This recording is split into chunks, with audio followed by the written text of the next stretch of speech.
Thibaut, bonjour, je suis extrêmement content de t'avoir ici. Question simple, est-ce que le SEO aujourd'hui en 2025 est mort? Le SEO, il n'est pas mort, il ne le sera jamais. Par contre, il a déjà changé. Et ceux qui font les pratiques d'il y a 10 ans, 2 ans ou même l'année dernière, ça ne va pas durer très longtemps encore pour eux. Est-ce que tu peux te présenter, maintenant que le hook a été fait, c'est bon, on a l'accroche, et est-ce que tu peux te présenter très succinctement, et puis après, pour toutes les personnes qui nous écoutent, le but de ce podcast, le but de cet épisode, ça va être de comprendre le futur du SEO, ça va être de comprendre comment est en train d'évoluer ce canal d'acquisition, voir aussi comment peut-être vous allez pouvoir vous positionner en SEO sur ChatGPT et tous les autres LLM, notamment Mistral.ai, boîte française, qu'on peut tous télécharger. Aussi les opportunités du secteur, et puis pourquoi pas également parler des moves, des gros acteurs de l'écosystème. Comment est-ce qu'ils se préparent à la potentielle chute de trafic sur leur site? On a pu voir que des boîtes comme HubSpot ont vu leur trafic organique chuter de manière considérable. Euh, Comment est-ce qu'il se prépare à ça? Est-ce qu'il se prépare à ça? Bref, voilà un peu le sujet du podcast. Mais avant ça, présente-toi rapidos. Très rapidement, moi je m'appelle Thibaut Branant.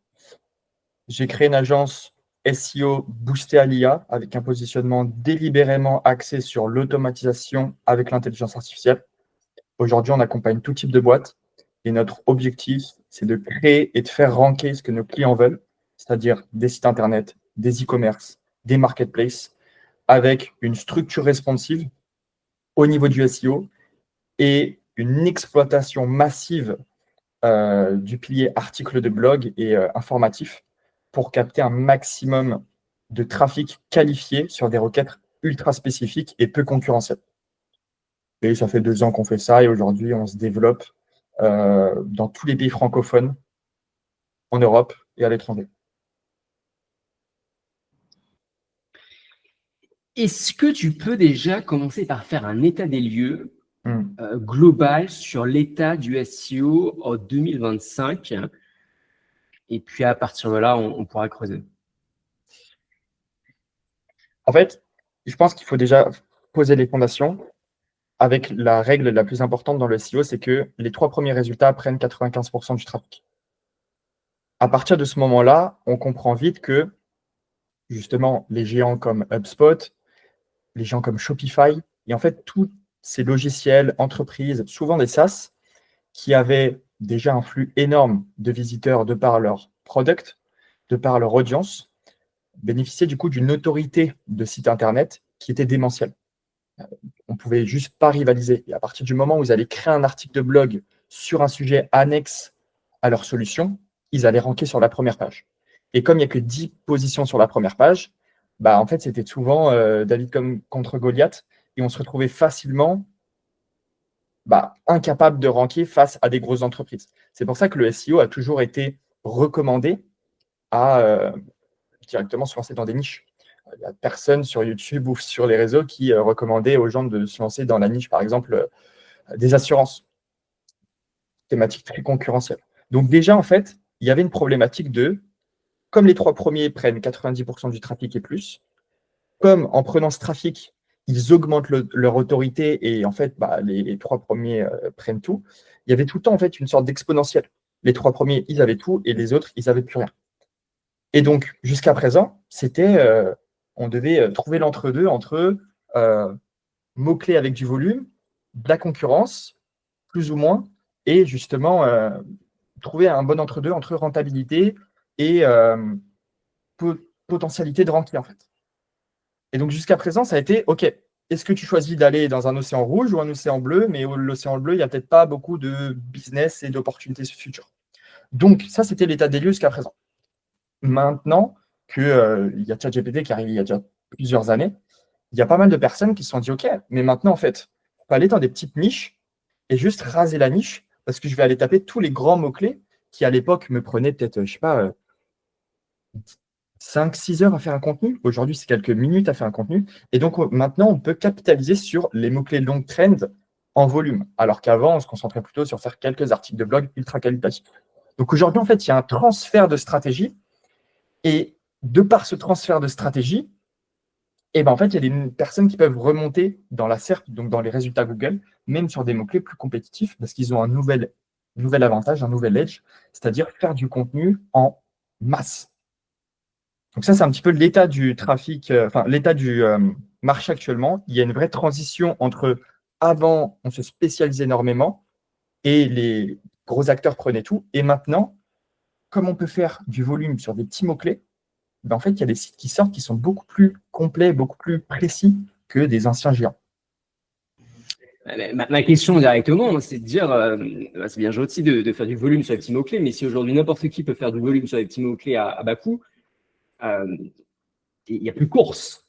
Je veux dire, n'importe qui peut se positionner sur absolument tous les mots-clés et sortir, shipper des articles de blog à l'infini. Est-ce que cette stratégie-là, c'est une stratégie qui marche sur le court terme uniquement, ou est-ce que tu te dis, bah non, quoi qu'il arrive, dans 10 ans, dans 15 ans, ça va continuer à marcher? Alors, plusieurs questions dans ta question. Déjà, la stratégie SEO aujourd'hui de faire du volume, ça va dépendre de plein de choses, de ta thématique, de la compétition, du nombre de mots-clés qu'il y a qui sont recherchés, l'intention de recherche. Imaginons que demain, je sais pas, tu vends des gourdes sur Internet, bah, tu vas peut-être avoir des recherches de gourdes en verre, en aluminium, en plastique, tu vois. Et en fait, tout ça, ça va être des produits que tu vas devoir vendre. Donc, en fait, déjà, il y a une limite de business parce que faire des articles de blog sur des produits que tu ne vends pas ou sur des mots-clés qui sont à côté de la plaque, ça ne sert pas à grand-chose, mis à part à gonfler notre ego, tu vois.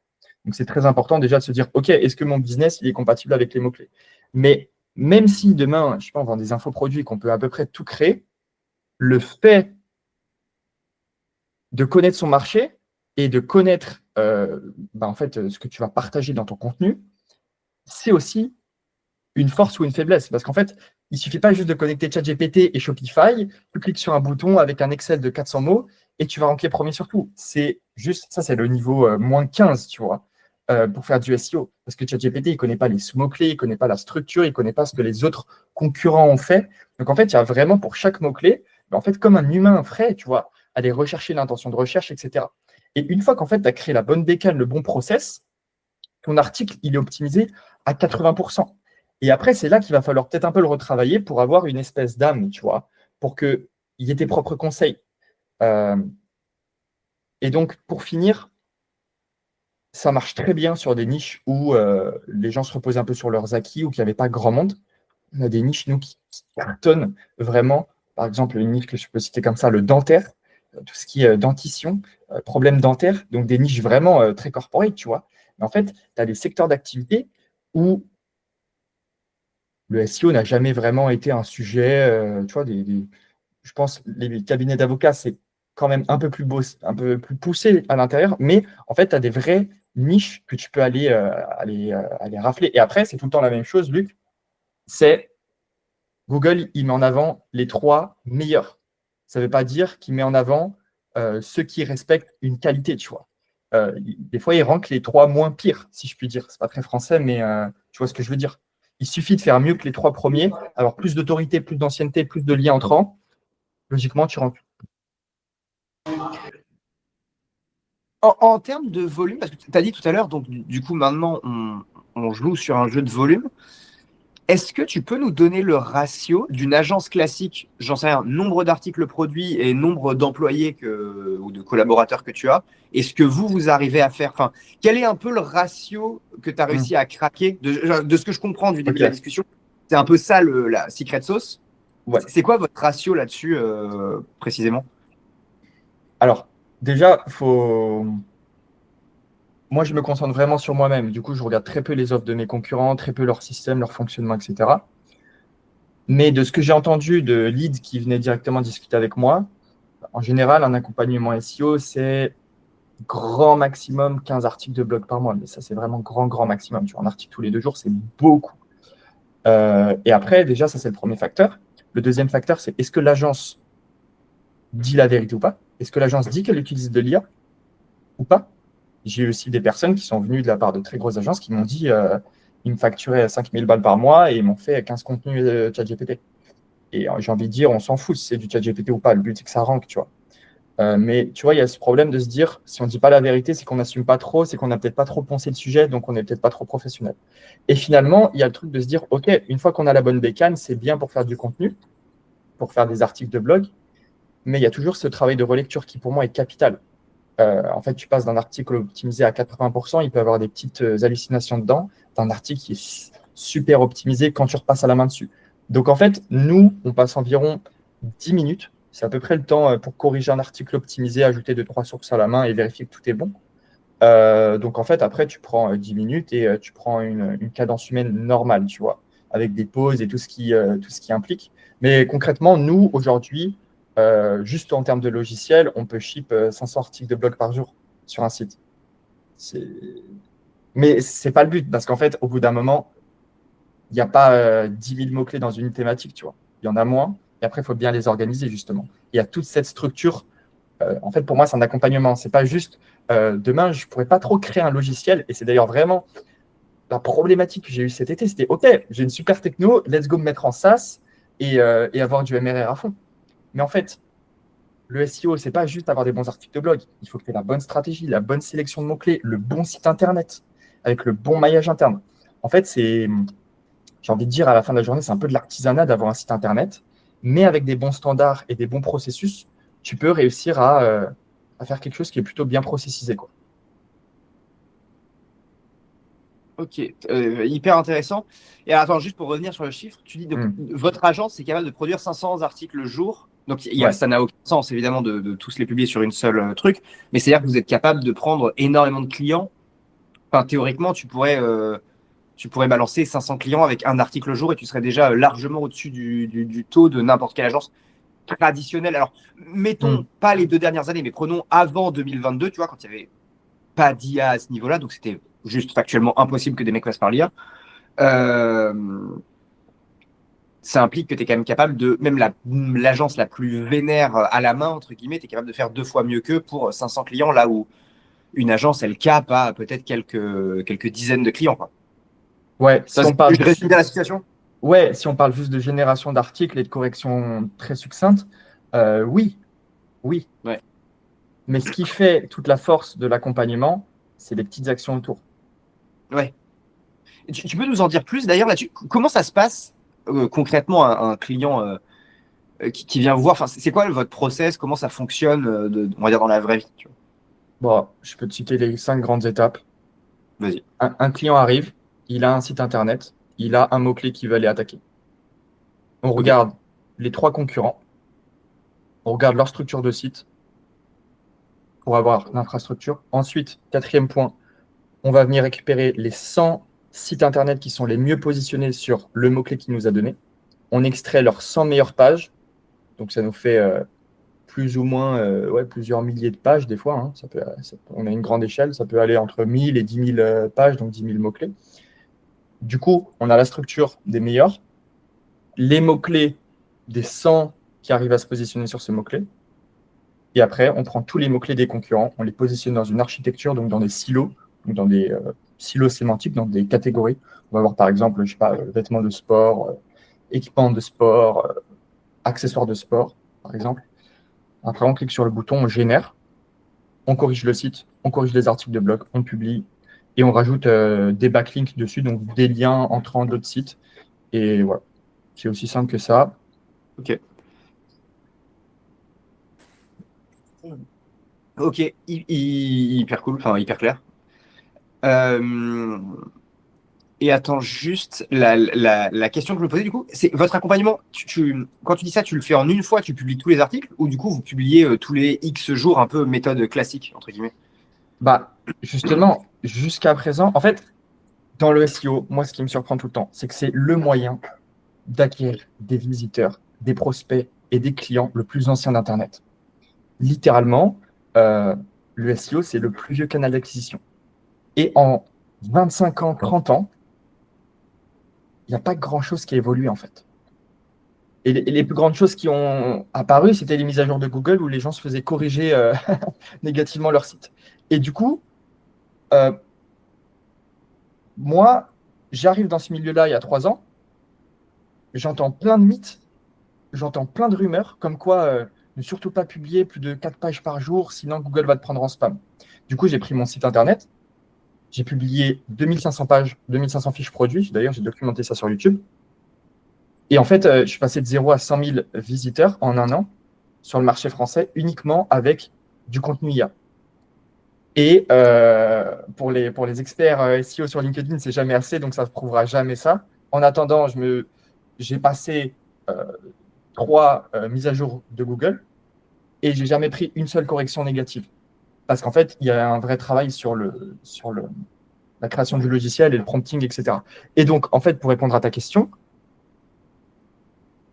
nous, on a 2 types d'offres. Soit on fait une prestation une fois, on va venir délivrer la prestation, donc on va venir publier toutes les pages et faire en sorte que tout s'indexe bien sur Google.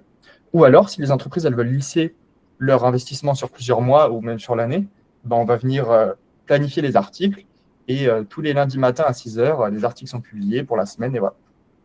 Ok. Et en termes, du coup, de pricing, tu arrives à être plus. Enfin, comment tu fonctionnes? Tu arrives à être plus efficace qu'une agence tradi. Encore une fois, je prends agence tradi, ne pas entendre une qui pourrait éventuellement faker avec de l'IA machin, mais vraiment, Ok. tu vois, on prend l'agence tradi à papa qui a 15 ans, qui a. Voilà. Ouais. En termes de pricing, comment vous fonctionnez? Euh, C'est une bonne question. En fait, pour être totalement transparent, j'ai testé faire moins pour moins cher et faire plus pour plus cher et faire la même chose pour un peu moins cher. Enfin, j'ai testé un peu tous les types de pricing et on s'est mis une limite en termes de pricing pour pas avoir des clients trop chiants. Tu vois ce que je veux dire? Ah, attends, Parce- une limite basse ou une limite haute? Une limite basse. Ouais, pour pas avoir. Ok, je vois très bien. Ok. Ouais, parce qu'après, quand tu as du budget, on va dire, c'est plus simple d'avoir du budget pour faire de l'humain plutôt que d'avoir peu de budget et faire de l'IA et que la personne veuille de l'humain derrière, tu vois. Donc, Ouais, je nous, ce vois qu'on a très bien. fait, c'est qu'on s'est capé, on fait le même prix que la moyenne du marché, mais on va faire 4 fois plus d'articles. Ouais. Ok. Et en vrai, ça me dérange un peu de le présenter comme ça, mais c'est pour simplifier. Mais demain, si tu te dis que les articles de blog, c'est une commodité, tu vas sur ChatGPT, tu te connectes à l'API, tu payes 1 centime de centime l'article de blog et tu remplis ton site de merde et ton site, il rankera jamais, tu vois. Ouais, ouais, ouais. Mais concrètement, oui, on fait plus de volume pour le même prix parce que Non, mais ça ce apporte qui est juste une plus très de bonne valeur, quoi. stratégie. Ce qui est une très bonne stratégie, parce que du coup, tu n'éclates pas trop les prix, tu n'es pas en train de faire du dumping pour faire du dumping, et je pense que c'est plutôt une. Enfin, de ce que je comprends, c'est plutôt smart. Mais en même temps, tu leur apportes plus de valeur à prix égal. Donc le mec, il a tout intérêt, enfin, en tout cas, tu lui prouves qu'il y a un intérêt à venir chez toi. Hmm. Ouais. Après, moi, je suis là pour convaincre personne. Moi, j'ai mes résultats, j'ai mes clients et ça se passe bien, tu vois.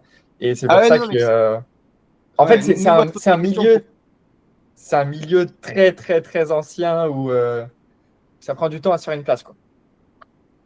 C'est bien. Moi, je me souviens, alors, peut-être qu'on a des auditeurs qui se souviendront aussi de cette époque, mais quand moi, je me suis lancé, donc c'était il y a 7 ans, enfin, les prestations SEO qu'on nous proposait, c'était des trucs, mais c'était gigantesque. Alors, je sais pas, peut-être que c'est toujours le prix, je ne l'ai pas refait depuis longtemps, mais on parle de budget qui tournait autour de 100 000 euros par an pour, ça devait être 2 articles par semaine, tu vois. Je sais pas qu'est-ce que tu penses de ces prix-là, mais et c'est pas juste une fois, hein, tu vois, une personne qui a déraillé et qui nous a proposé ça, hein. C'était plusieurs dans un, tu vois, dans un rank entre 80 et 120 000, tu vois. On va dire 100 000 de moyenne pour un an à 2 articles par semaine. Je sais pas aujourd'hui si on est toujours sur ces volumes-là ou si ça a complètement dévissé. Tu peux continuer à trouver des agences à ce prix-là, je pense. Ok. Bah, j'ai Et calculé toi, rapidement. et Ça, toi, ça t'es fait. loin de ces niveaux-là? Ou tu. Ouais, Ouais, ouais, bah, ouais. d'accord. Ouais, ouais, ouais, ouais. Euh, franchement, là, ce que tu m'as dit, 100 000 euros, un article tous les 2 jours, c'est ça? Non, 2 articles par semaine. Ah, ah ouais, ah, Ça faisait 2 articles 8, par ça faisait semaine. 8 articles. C'était 8 articles par mois, en gros. Ouais, ça fait environ 1000 balles l'article, quoi. Plus ou moins. Ouais, alors c'est un peu plus compliqué que ça. Pour être totalement transparent, tu avais un accompagnement sur Oui, ta oui, bien sûr. stratégie, tu Voilà, avais donc, des frais de setup, des frais de reporting, tu sais, ils te géraient tes analytics, machin. Enfin, je sais pas si ça avait vraiment de la valeur, mais c'est un peu, c'est pas vraiment 1000 € l'article. C'était un peu, voilà. Ok, bah après, ça dépend de la main-d'œuvre, ça dépend du secteur d'activité. Et puis à l'époque, il n'y avait pas de ChatGPT. Il faut se dire que pour se mettre sur une thématique, il faut le temps de se former aussi. Parce que Tout à moi, fait. là, aujourd'hui, je peux passer de cabinet dentaire à expert paysagiste à compagnie en trading, tu vois. Euh, les connaissances, c'est pas moi qui vais les pondre, tu vois. Ouais, tout à fait. Donc, en vrai, on pourrait se dire que c'est méga cher maintenant parce qu'il y a ChatGPT, mais faut pas oublier que c'était une autre époque. Non, mais complètement, hein. Là-dessus, je valide totalement le point, hein. C'était juste pour donner un ordre Hum. d'idée aux gens qui, tu vois, auraient éventuellement connu la même période que moi et connaissent pas encore ton produit. C'était pour leur donner, tu vois, un ordre d'idée de à quel point on a divisé quand même la valeur du truc. Mais en effet, nous, ils étaient obligés de former une équipe, quand je te dis ça à l'époque, sur Hum. notre sujet. C'est-à-dire que l'équipe devait comprendre ce qu'on fait, être pertinente, écrire des trucs pertinents, et ainsi de suite. Tu vois, enfin, donc, tu avais vraiment tout un. Ça a divisé les prix par 5. Ouais, De ok. tête rapidement comme ça. Ouais, je vois. Avec plus de volume en plus. Bah là, pour le même volume, c'est à peu près 5. 5, Ok, d'accord. 6. Ok, ok, ok. Ok, ok. Et à quel point est-ce que depuis les 2, 3 dernières années, tu sens qu'il y a une demande plus faible pour le SEO? Alors toi, forcément, tu sens que ton agence décolle, mais est-ce que sur le marché, tu entends des agences SEO qui commencent à gueuler? Moi, ce que je vois, c'est que beaucoup d'entrepreneurs aujourd'hui se réfléchissent réellement avant de se dire, OK, on commence une stratégie SEO pour se positionner sur les 5 prochaines années, parce qu'ils disent, mais est-ce que dans les 5 prochaines années, ça va toujours être pertinent de se positionner sur des requêtes Hmm. informationnelles? Est-ce que tu sens un mouvement de marché haussier ou baissier sur le sujet? Alors, pour moi, le SEO, ça va pas bouger. Par contre, à l'intérieur, tout va bouger. Je m'explique. Pour moi, le fait de rechercher dans un moteur de recherche classique une requête pour acheter un produit ou un service, le nombre, pour moi, il va rester le même par rapport à la population mondiale. Par contre, il va avoir une énorme, on va dire, transition des masses qui vont passer de Google à TikTok, par exemple, de Google à YouTube, et même de Google à ChatGPT. Bon, après, ChatGPT, justement, c'est un chatbot, on pourra en parler plus tard. Mais pour moi, en fait, aujourd'hui, il y a une explosion des agences SEO YouTube, par exemple. Donc ça, c'est le premier point. Premier point, je pense que ça ne va pas beaucoup bouger. Et ensuite, le deuxième point, c'est que c'est super important de garder en tête que nous, on est jeunes, on parle à ChatGPT pendant plusieurs heures par jour, et qu'il y a des gens qui, faire une recherche sur Google, c'est déjà un effort, parce qu'ils sont soit pas dans un métier digital, ou soit ils ont juste plus vraiment l'âge de vouloir apprendre des nouvelles technologies. Et pour moi, je pense, il y a tout le range. Je ne veux pas être jeune et arrogant, mais 45 ans, 70 ans, qui encore pendant les 10 à 20 prochaines années vont continuer à consommer, mais qui utiliseront peut-être jamais les IA, tu vois. Et eux, ils vont continuer à rechercher Google parce que pour eux, Google, c'est le summum de l'apprentissage. Et par contre, après, pour l'audience jeune, ah oui, là, ça va totalement être transformé. Et pour moi, Google, ça va devenir une sorte de serveur général où tu vas faire tes recherches une fois de temps en temps quand tu as soit pas envie d'utiliser un chatbot ou quoi. Mais pour moi, demain, c'est qu'une question pour moi d'année. Le jour où Siri fait un feat avec un LLM, bah, c'est fini en fait. C'est fini parce que il y aura tellement peu de friction que ça sera trop pertinent d'utiliser ça. Et surtout, je ne sais pas pour vous, mais moi, depuis que j'utilise Internet, j'ai appris un petit peu à taper mes requêtes. Je fais en général, quand j'ai un problème, je fais une demande générale, j'utilise des mots un peu génériques parce que je sais que si j'explique exactement à Google mon problème, je tombe sur aucun résultat ou c'est pas pertinent. Et du coup, je pense qu'on a été un peu tous formatés à utiliser Google d'une certaine manière. Et au bout de 10 minutes sur ChatGPT, on se débride en fait. Et on parle en fait comme si c'était un humain. Et depuis qu'il est connecté à Bing, donc un moteur de recherche, là, on peut vraiment avoir une vraie recherche naturelle sur les moteurs de recherche. Et c'est pour ça que, après, je vais peut-être un peu m'éparpiller, mais les mots-clés super spécifiques, ben, du coup, ils ont un vrai pic, en fait. Parce que les gens recherchent vraiment maintenant leurs vrais problèmes et des vraies solutions, quoi. Ok, donc ce que tu dis, c'est que finalement, le SEO large, c'est-à-dire le fait de rechercher sur une plateforme euh, une requête souvent transactionnelle, mais pourquoi pas informationnelle, ça va rester quoi qu'il arrive. C'est juste que le SEO Google dans la SERP, où on va rentrer une requête et avoir des millions de réponses différentes, ça va évoluer. Et donc, du coup, là, le corollaire à ça, c'est est-ce que tu conseilles, imagine demain, toi, tu as une agence qui vient te voir, qui dit, écoute, Thibaut, j'ai envie d'être positionné sur Google. Euh, est-ce que tu lui, de manière très honnête, est-ce que tu lui conseillerais ou pas de se lancer dans le SEO Google aujourd'hui? Quel type de business? Une agence marketing, par Agence exemple? Facebook Ads. Agence Facebook Ads. Je lui recommanderais de faire du SEO local, couplé Ok. couplé à YouTube ou quoi. En fait, pour moi, vraiment, si on projette vraiment, pour moi, la picture finale, pour moi, dans 10 ans, on n'utilisera même plus forcément Google. Pour moi, ça sera Black Mirror. On aura notre téléphone dans notre poche, notre assistant qui sera notre meilleur pote, notre confident, et pour certains, ton petit copain. Et en fait, si c'est l'anniversaire de ta mère, tu auras juste à. Déjà, tu recevras une notification, c'est l'anniversaire de ta mère, oublie-le pas, et tu feras une commande vocale, commande-moi des fleurs pour ma mère. Et en fait, ça va directement choisir à ta place, OK, le meilleur fleuriste dans ton entourage, avec les meilleurs délais de livraison, bam, bam, bam, et ça va acheter à ta place, en fait. Et pour moi, je pense qu'on est vraiment beaucoup plus proche de cet avenir qu'on le pense, parce qu'il n'y a plus beaucoup de limites, en fait. On a déjà tout ce qui est assistant vocal, on a déjà toute l'intelligence de ChatGPT, la prise de décision, et les autres IA. Et donc, pour moi, ça, dans le SEO, c'est juste vraiment, à la fin de la journée, faire un bon product. OK, tu peux utiliser justement des solutions comme la mienne pour être mieux ranké, mais à la fin de la journée, je pense que la relation client, ta réputation en ligne et en fait, ce que les gens dans la vraie vie pensent de toi, donc ta réputation, pas en ligne justement, ta réputation réelle, c'est ça pour moi qui va être capital pour faire la différence entre les grosses boîtes qui vont rester grosses et les petites boîtes qui vont peut-être périr ou justement grimper. Donc moi, ce que je recommande tout le temps, et même à mes clients, c'est laissez-moi gérer votre SEO, mais vous, par contre, utilisez vos fonds, vos ressources, qu'elles soient financières, humaines ou temporelles, de faire du contenu humain sur une autre plateforme. Créer un lien, faire des vidéos YouTube. Pour moi, c'est capital de coupler les deux, en fait. Parce que demain, tu peux coupler les deux, tu vois. Et tu as dit que demain, on va acheter des fleurs, du coup, directement, on va demander à Siri.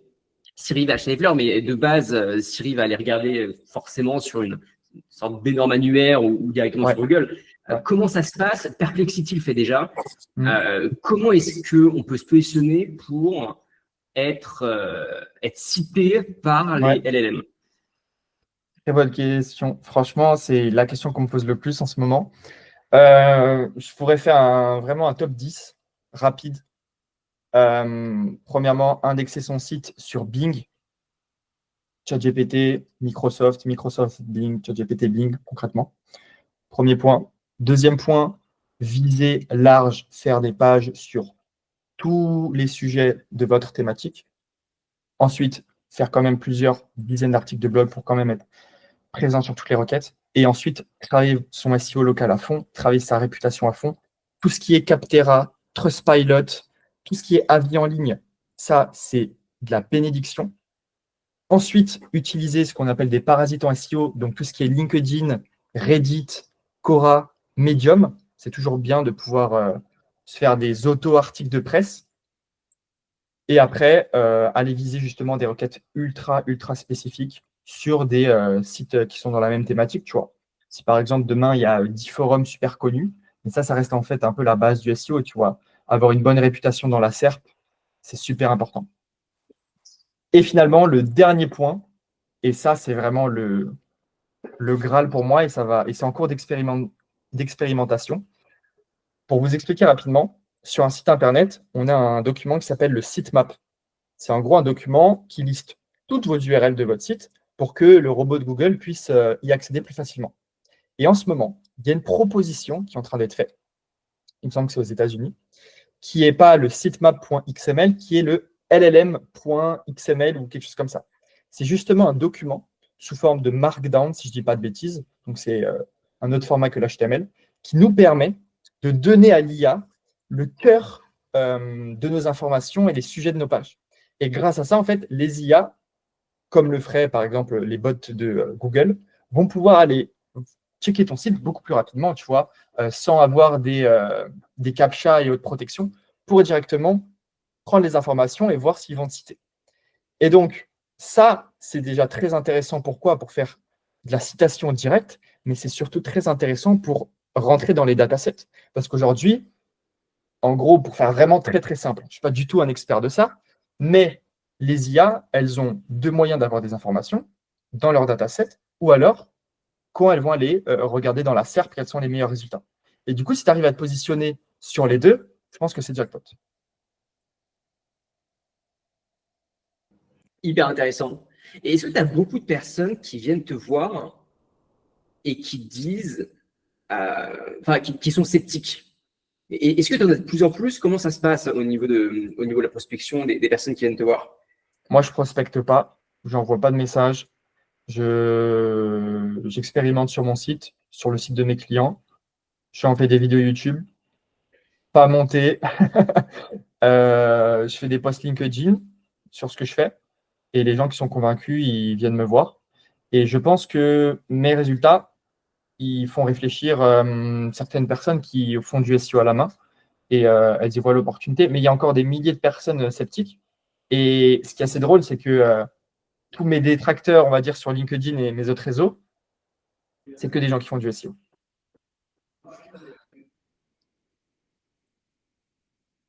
Tu penses que c'est des détracteurs parce qu'ils pensent vraiment ce qu'ils disent, ou tu penses que c'est des détracteurs parce qu'ils voient bien que tu attaques leur business et qu'il faut essayer de se défendre?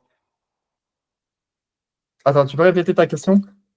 Est-ce que tu penses que c'est des détracteurs qui pensent ce qu'ils disent, ils sont convaincus, tu vois, que tu es en train de faire une erreur, Okay. ou est-ce qu'ils voient que tu attaques trop leur business et du coup, ils trouvent un moyen de se défendre, mais ça pourrait être autre chose, tu vois? Je pense que c'est un mélange des deux, c'est de l'émotion. C'est pour ça que j'aime bien avoir une distance dans mon business. Moi, de base, je ne suis pas dans le SEO. J'ai testé plein de trucs. Le SEO et l'IA, c'est ce qui a pris sur ma marketplace de base. Et du coup, j'aime bien garder cette distance-là parce que dans ma conception des choses et ma manière d'entreprendre, quand j'aime trop un truc, j'ai tendance à ne pas faire ce qui est important pour mes clients et pour moi, tu vois. Et comme là, le SEO, l'IA, j'aime bien, mais j'en rêve pas la nuit, tu vois. Et pourtant, je suis vraiment obsédé à améliorer mes process. Ben, en fait, ça me permet de garder une espèce de certaine distance avec les résultats, un pragmatisme pour se dire, Ouais. OK, cette action, elle est bien, oui, non, elle apporte des résultats, oui, non, tu vois. Je vois. Et alors que quand les gens se définissent comme freelance SEO, passionné du SEO, expert SEO, ils peuvent avoir justement des petits conflits d'intérêts internes, tu vois. C'est chaud, oui. On a fait plein de débats sur cette chaîne autour de l'IA. Et à chaque fois qu'il y a eu un débat IA, insère le métier que tu veux, Ouais, je pense, il faudrait vérifier, mais c'est toutes les fois où on a eu le plus de haters, entre guillemets, ou en tout cas de mecs pas contents qui disent ouais, vous dites n'importe quoi, c'est de la merde. Bref, tu vois le sujet. Et en fait, parce que les gens se définissent vachement, c'est hyper important ce que tu dis, et je pense que dans l'entrepreneuriat, c'est un truc qui est très profond, c'est que beaucoup de gens se définissent par leur métier ou ce qu'ils créent, ou en tout cas la niche dans laquelle ils sont. Tu vois, on a eu ça avec les experts comptables, on a eu ça avec en gros les financiers, on a eu ça, je sais plus, je crois qu'il y avait les agences de com aussi, enfin des trucs comme ça. Et à chaque fois, ça a été des trucs. Alors, soit tu as des mecs qui sont d'accord avec nous et qui disent ouais, dans 6 mois, il n'y a plus personne, ça sert à rien de toute façon. Et de l'autre côté, tu vois, ça n'a jamais été un discours apaisé. Et ce que tu dis là, non, est hyper intéressant, je trouve, c'est réussir à garder le pragmatisme pour se dire ok, où est-ce qu'on va, où va le marché, où va un peu la réalité, et comment on tire avantage de cette réalité et pas comment on essaye d'imposer sa réalité qui, dans tous les cas, malheureusement, enfin, on sera toujours trop petit pour faire perdurer un truc s'il a plus de raison d'être et on sera aussi trop petit pour faire éteindre un métier si 90% du reste du monde est convaincu que le métier doit perdurer. Tu vois. Totalement. Moi, je pense qu'il y a un concept ultra important, c'est le souhait d'être oublié, tu vois. Pour moi, vraiment, mon souhait, c'est que je sais que là, il va y avoir une période de transition et je vais utiliser mon personal branding pour mettre en avant mon business et mes concepts et mes croyances entrepreneuriales et pas personnelles, bien sûr. Mais le but final, c'est que cette tech ou cette entreprise ne soit plus associée à mon nom, ou du moins soit assez grande et efficace pour que je sois oublié, tu vois. Parce que c'est ça, les vraies créations, mis à part quelques grandes figures historiques, mais souvent, les meilleures inventions, elles sont oubliées, tu vois. Je ne sais pas qui a inventé la fourchette. Et pourtant, c'est un outil formidable, tu vois. Et moi, du coup, je suis vachement… j'aime bien, tu vois, comme ça trigger pas trop l'ego et je trouve ça plutôt utile. Et par contre, pour revenir sur le fait que les gens se définissent par ce qu'ils font, je sais que sous ce podcast, je vais me faire terminer par toutes les personnes qui font du SEO qui regardent ça. C'est une certitude. On espère, on t'enverra les captures. On mettra le lien vers ton LinkedIn histoire de les rediriger directement. À la source. Ce soit ton problème, tu vois, pas le nôtre. Ça roule.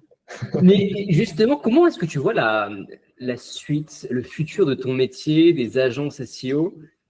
Comment est-ce qu'elles vont se renouveler? C'est une très bonne question et je me pose beaucoup cette question et à la fois, je ne veux pas trop me la poser parce que c'est quelque chose qui est assez immobilisant de vouloir se projeter et bon, je suis encore jeune, mais à chaque fois qu'il y a eu des gros changements ou des grosses tendances, j'ai toujours essayé de me dire, OK, le monde, il va où, etc. Et j'ai tout le temps faux. Soit je vise trop les extrêmes, soit je me dis, soit j'ai des infos, on va dire, peut-être pas assez générales sur la situation du monde, ou alors il y a un reversement de situation, machin. Du coup, moi, je me dis, OK, là, j'ai une visu sur les prochaines années, il y a du cash flow à faire. Et je pense que c'est en faisant qu'on peut pivoter, tu vois. Aujourd'hui, du coup, ça fait 3 ans que je fais du SEO, c'est bien, et on va dire que j'étais un peu au… J'avais 1 an d'ancienneté de SEO avant que ChatGPT arrive. Et je pense que je n'ai pas pris de retard face aux autres, parce que dès que ChatGPT 3.5 est sorti, je me suis formé à Make, j'ai commencé avec des outils no-code et j'ai commencé à développer quelque chose. Mais je pense qu'en fait, vouloir prédire l'avenir, c'est couler une dalle de ciment sur ses pieds, en fait, c'est d'être immobile, alors que de se dire, OK, qu'est-ce que je peux faire pour que la semaine prochaine, ça se passe bien, ou les 3 prochains mois, ou les 6 prochains mois, ou l'année prochaine, ça se passe bien, améliorer ce que je fais, c'est pas mal, en fait. Tu peux plus vite pivoter que si tu te dis, putain, qu'est-ce que je vais faire dans 10 ans, tu vois. Parce qu'en vrai, s'il y a remplace tous les jobs, c'est fini, tu vois. Donc, let's go faire ce qui marche maintenant et l'améliorer, quoi. Dans tous les cas, toi, ton expertise, ta vraie expertise, finalement, à la fin de la journée, c'est l'IA. De ce que je connais de toi. Pour les auditeurs, on s'est rencontrés il y a 2 ans et quelques de ça, je crois. C'était à Bali. Et tu étais un véritable petit geek. Et tu allais de table en table, tu allais voir toutes les personnes dans le coworking et tu allais leur proposer d'optimiser tout leur process. Donc c'était absolument, et gratuitement, c'était exceptionnel. Mais par pur égoïsme intellectuel, parce que tu voulais en savoir Ouais, plus, totalement. tu voulais faire ça. Donc finalement, alors du coup, ça ne répond pas totalement à ma question de manière globale, les agences SEO, vers quoi est-ce qu'elles vont pivoter. Mais toi, te concernant, je pense qu'il y a un marché énorme qui s'ouvre, qui est de dire, bon, bah, aujourd'hui, le SEO, ça cartonne. Bon, bah, ça tombe bien, je maîtrise à fond l'IA et je peux faire décoller votre SEO grâce à l'IA. Mais puisque je gère aussi l'IA, je peux aussi faire décoller votre SEO IA via TikTok en mettant des avatars IA. D'ailleurs, il y a plein de SaaS qui se créent en ce moment autour de ça. Pareil sur YouTube. Aussi, pourquoi pas faire du ghostwriting amélioré, personnalisé avec l'IA sur du LinkedIn, sur du Twitter. Alors, c'est un énorme défocus par rapport à ce que tu fais aujourd'hui, mais j'essaie de me projeter à loin. Mais du coup, de manière globale, s'il y a des agences SEO qui nous écoutent, vers où est-ce que tu les conseilles de s'orienter? Moi, je pense que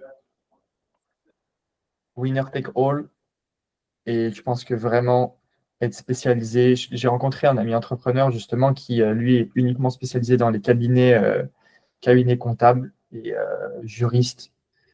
Et il cartonne parce qu'en fait, ça résonne tellement et on revient un peu aux bases du marketing. Mais je pense que vraiment, à l'avenir, dans le référencement, ça va être du référencement beaucoup plus personnalisé. Et mine de rien, je pense qu'on va aller dans un peu plus d'artisanat, un petit peu plus de proximité. Et du coup, je pense tout ce qui est référencement local, digitalisation des vieilles entreprises, là, il y a un énorme marché. Donc, je pense se spécialiser dans une industrie, ça va être top. Mais dans tous les cas, je pense que vraiment l'avenir du référencement Google et même des autres réseaux sociaux, demain, ça va soit être méga cheap et on va dire en volume avec l'IA, ou alors ça va être des experts qui te font ton référencement, on va dire avec des IA, mais un petit peu à la main, sur des boîtes qui veulent vraiment. C'est comme d'habitude, tu vois, genre les meilleures boîtes, elles payent le plus cher et elles ont les meilleurs résultats en général. Et je pense que pour moi, le référencement, il y en aura toujours pour être ranké sur ChatGPT, Google, mais il faudra vraiment se spécialiser, quoi. Et d'ailleurs, toi qui utilises l'IA tous les jours, il y a une réflexion qu'on a eue quelquefois avec Alex, c'est à quel point finalement il y a eu des surpromesses autour de l'IA, à quel point est-ce qu'on a cru que que tous les jobs allaient disparaître un peu trop rapidement. Est-ce que tu comptes, alors c'est une question extrêmement simpliste, hein, mais est-ce que jusqu'à présent, tu trouves que l'IA, les promesses de l'IA ont été sous-cotées ou plutôt surcotées? Est-ce que tu crois qu'on a atteint un palier? Comment est-ce que tu te positionnes par rapport à ça? Euh, pour moi, sous-côté 100%. En fait, je vais vous faire une révélation.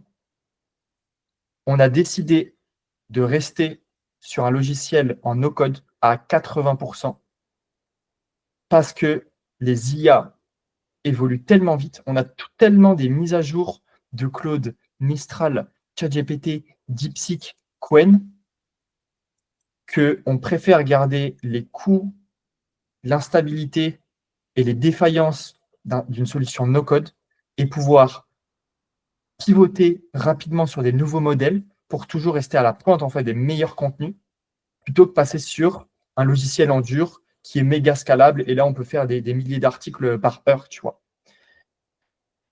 Donc, nous, on part là-dessus parce qu'on a une vraie utilisation de l'IA. Et tu vois, par exemple, Google, pour apprendre le SEO, ils ont 70 pages sur le SEO sur leur site, sur la webmaster.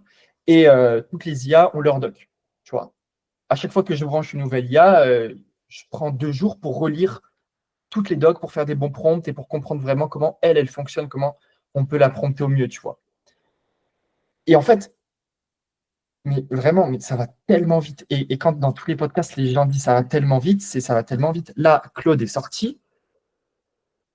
En termes de code, c'est une folie.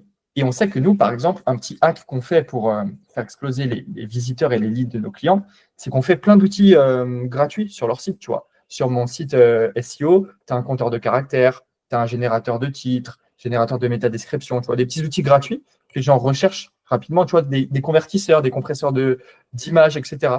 Des petites choses que ta cible peut utiliser, tu vois. Et nous, on y faisait jusqu'à la semaine dernière avec GPT, tu vois. On lui donne un bon prompt, il nous sort un petit outil en HTML, on y met sur le site, au branding justement avec du CSS du client et ça fonctionne super bien. Le problème, c'est que les outils d'il y a 2 semaines, aujourd'hui, quand tu les regardes avec Claude, putain, mais c'est dépassé. C'est dépassé. Et en fait, j'adore ce que je fais parce que ça va tellement vite. La puissance, moi, je me demande quand ça va s'arrêter. Et au vu de ce que tu viens de dire, il y a une autre question qui revient souvent dans le podcast, c'est dans ce cas-là, de ce que tu viens d'expliquer, où est la valeur? Parce que moi, venant du monde vraiment des startups, VC, machin, où tu investis beaucoup d'argent sur des boîtes, Un grand truc qui est toujours mis en avant, c'est la défensibilité de ton modèle. Donc, en gros, ce que les Américains appellent le moat, ou en gros, qu'est-ce qui défend ton business? Qu'est-ce qui en fait la secret sauce? Tu vois, où est la valeur Mm. unique que tu apportes, ton USP, enfin, tout ce genre de trucs.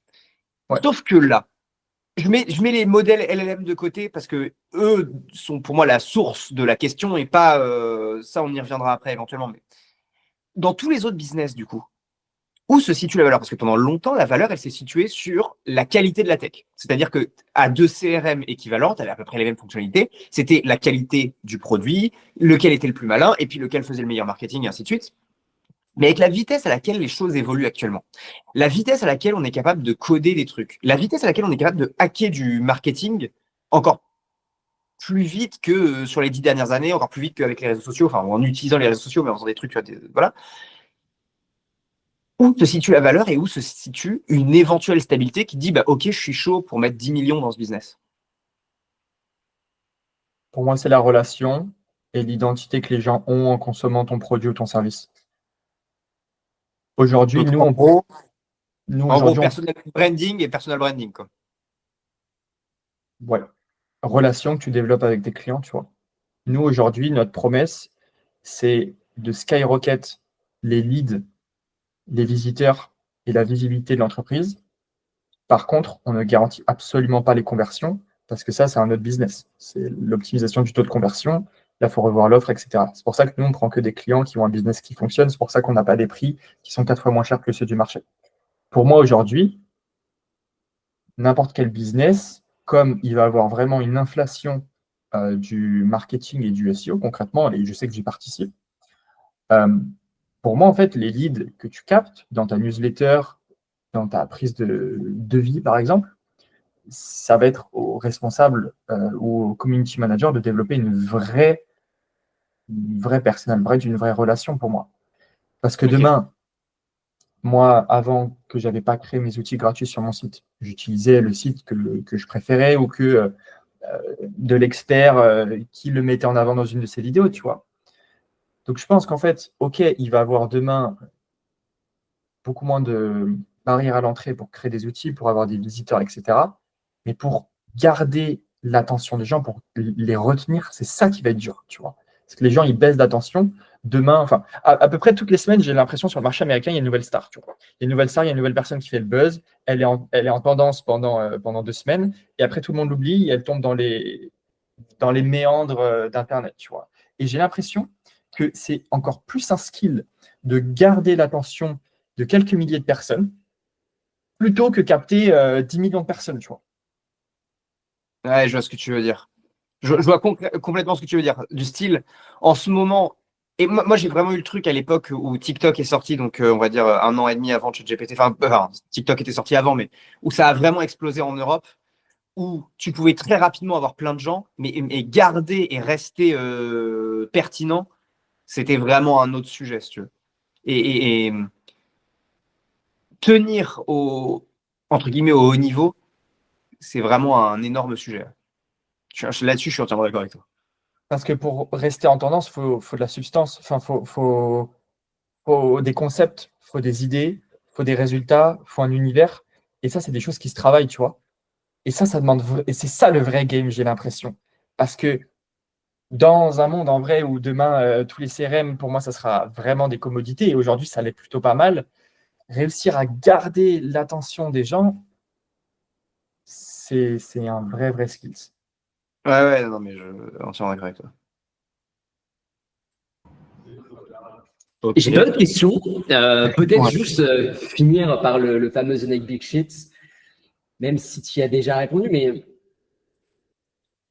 pour toi, c'est quoi The Next Big Shit autour du SEO? Ah, autour du SEO? Ouais.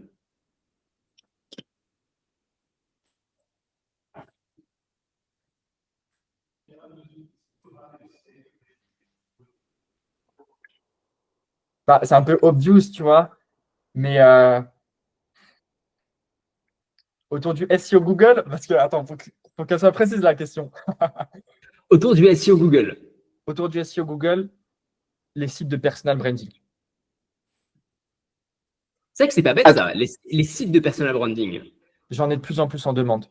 Attends, c'est quoi juste un site de personal branding selon toi? C'est du style Luc se fait un site, lucalain.com, et Ouais. c'est de ça dont on parle. Hein. Ouais, ok.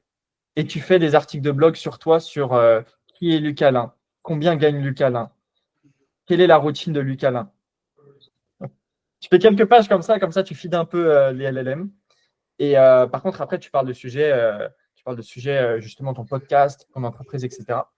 Et C'est j'ai hyper de plus en intéressant, plus ça. de personnes, qui ont un business, dépensent en ads, font de la création de contenu, mais veulent être présents sur Google et veulent être cités par ChatGPT quand on demande qui est le meilleur podcast en France et ils veulent être cités, tu vois. C'est super intéressant, ça, pour le coup, je trouve. Ouais. Et puis super activable, surtout. Parce que des fois, c'est vrai que quand on pose cette question, on a des Ouais. grandes théories, et ce qui est très cool aussi. Mais là, Ouais. réponse très activable facilement, quoi. Ça peut être fait demain. Ouais, c'est clair. Ouais, pensez à acheter vos noms de domaine parce qu'il y a aussi un vrai business à faire là-dessus. Merde, putain, je sais pas si je l'avais fait. Oui, et c'est vrai que lorsqu'on y réfléchit 2 secondes, il y a de plus en plus de personnes que moi je suivais, les Russell Brunson, les Tai Lopez, même les Guillaume Houbèche, ils ont tous des sites à leur nom où ils écrivent dessus, où ils partagent des infos. Et finalement, puisque le personal branding a de plus en plus d'importance, et puisque il y a de plus en plus de contenu généré par IA, est-ce que finalement Google ou les LLM ne vont pas prioriser les contenus autour du personal branding Google, peut-être? On verra ça plus tard, dans les mois et années à venir. Où est-ce qu'on peut te contacter, Thibaut? Je vais mettre ton site, ton LinkedIn, ça te va? Tu peux mettre mon LinkedIn, mais tu peux mettre ma chaîne YouTube et mon email en dessous, c'est le plus simple. Ok. LinkedIn, c'est plus pour trouver des clients. YouTube, je partage ma valeur sans filtre. Et les emails, je réponds tous les jours. Trop cool. Ben écoute, merci infiniment d'être venu. Merci à tous de nous avoir écoutés. Abonnez-vous, vraiment, c'est très important. N'hésitez pas aussi à nous donner des idées de vidéos, de sujets ou d'invités que vous souhaitez voir sur le podcast. Et puis, on se dit à la semaine prochaine. Merci beaucoup pour l'invitation, les gars. C'était un plaisir. Ciao. Merci à toi. Bye.